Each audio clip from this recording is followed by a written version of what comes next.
नमस्कार, स्वागत आहे तुमचं आपल्या मराठी चॅनलवर. मराठी बिग बॉस सीझन 6 शेवटच्या टप्प्यावर नक्कीच आलेलं आहे. अगदी 10 ते 12 दिवसांमध्ये आपल्याला एक स्पर्धक ट्रॉफी उचलताना दिसणार आहे आणि त्याच विषयी आज आपण चर्चा करणार आहोत, जो सुरुवातीपासून अत्यंत कडक खेळताना दिसतोय. फॅन फॉलोइंग सुद्धा भरपूर आहे, भरपूर काही गोष्टी झाल्या, भरपूर टीका सुद्धा झाली, परंतु एक स्पर्धक अत्यंत चांगल्या पद्धतीने खेळताना आपल्याला दिसले, ती म्हणजे तन्वी कोलते. तर तन्वी कोलते कुठेतरी विजेता होताना आपल्याला दिसते, त्यावर नक्कीच चर्चा करूया. त्यामुळे अजूनही चॅनल सबस्क्राईब केले नसेल तर नक्की करा. चला पुढे बोलूया.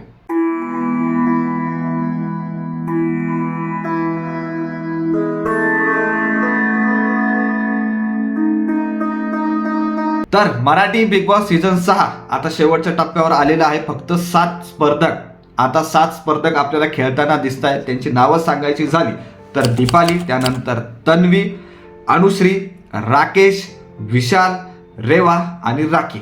आता हे 7 जण आपल्याला खेळताना दिसत आहे. यामध्ये जर बघायचं झालं तर पहिली फायनलिस्ट ही तन्वी झालेली आहे आणि त्यावरच आपण नक्की चर्चा करतोय की तन्वी आता आपल्याला पुढे विजेता होताना दिसते. सुरुवातीपासून जर पाहिलं तर एक ग्रुप तिनं घेतला होता, त्या ग्रुपला सोबत धरून ती पुढे चालली होती, परंतु दोन्ही ग्रुपमध्ये सरळ सांगायचं झालं तर तन्वीची चर्चा होताना आपल्याला दिसते. तन्वी पहिल्यापासून अत्यंत कडक खेळताना दिसते. जेवढे विविध टास्क झालेले आहेत त्याच्यामध्ये सुद्धा तन्वी आपल्याला खेळताना दिसली आणि त्याच्यामध्ये भाऊच्या धक्क्यामध्ये सुद्धा तारीफ झाली. टास्क मध्ये मेल फिमेल अशी कोणतीही किरकिर न करता तन्वी अत्यंत कडक पद्धतीने खेळताना दिसली. आपण जर बघितलं तर हे जी फायनलिस्टचा टास्क होता पहिला, तर याच्यामध्ये ह्या जाळ्याच्या ज्या स्पर्धेमध्ये जर आपण बघितलं तर फक्त 6.49 सेकंदामध्ये हा टास्क तिने पूर्ण केला. जर आपण बघितलं असेल तर 7 प्रश्न होते, तेवढे सोडवायचे होते. नक्कीच अत्यंत कडक असे विविध टास्क तन्वीने खेळलेले आहे. आरोप सुद्धा झाले, जसे की प्रभूची सहानुभूती घेण्याचा प्रयत्न तन्वी करते सुरुवातीपासून.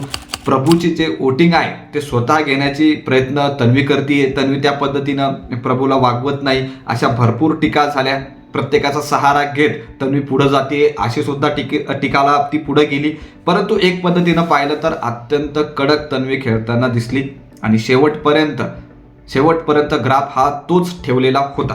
आता नक्कीच शेवट आलेला आहे, त्यात ती पहिली फायनलिस्ट सुद्धा झालेली आहे आणि हीच चर्चा होते की आता तन्वी आपल्याला विजेता होताना दिसते. आता टक्कर जर बघायची झाली तर सुरुवातीपासून आपण जर बघितलं तर एक स्पर्धकाची तिच्यासोबत टक्कर नक्कीच आपण बघितली आणि ते म्हणजे विशाल हा सुरुवातीपासून अत्यंत कडक खेळतोय. लीडर म्हणून पहिली गोष्ट तर एकदाच कप्तान झालेला आहे, परंतु पहिल्यापासून ॲज अ लीडर म्हणून एका ग्रुपला पुढे घेऊन जात होता.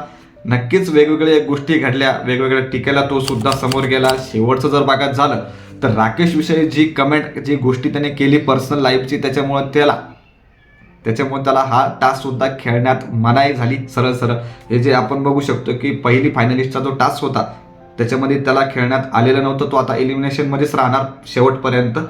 म्हणजे सरळ वोटिंगवर तो विजेता होऊ शकतो, परंतु नक्कीच त्याच्या सुद्धा भरपूर फॅन फॉलोइंग आहे, भरपूर वोट त्याला सुद्धा मिळत आहे, भरपूर कडक खेळताची कमेंट त्याला सुद्धा नक्कीच मिळत आहे.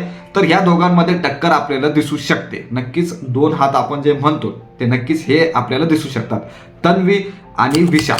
आता या 7 पैकी नक्कीच एक जण बाहेर जाताना आपल्याला दिसणार आणि त्यामध्ये शेवटपर्यंत कोण टिकतं हे पाहणं अत्यंत महत्त्वाचं ठरणार आहे. तर तुम्हाला काय वाटतं, Tanvi Bigg Boss Marathi season 6ची विजेता होणार का? तन्वी जिंकताना तुम्ही बघताय का? नक्की कमेंट करून सांगा. बाकी व्हिडिओ आणि माहिती आवडली असेल तर लाईक करा, शेअर करा आणि सबस्क्राईब करायला विसरू नका. धन्यवाद.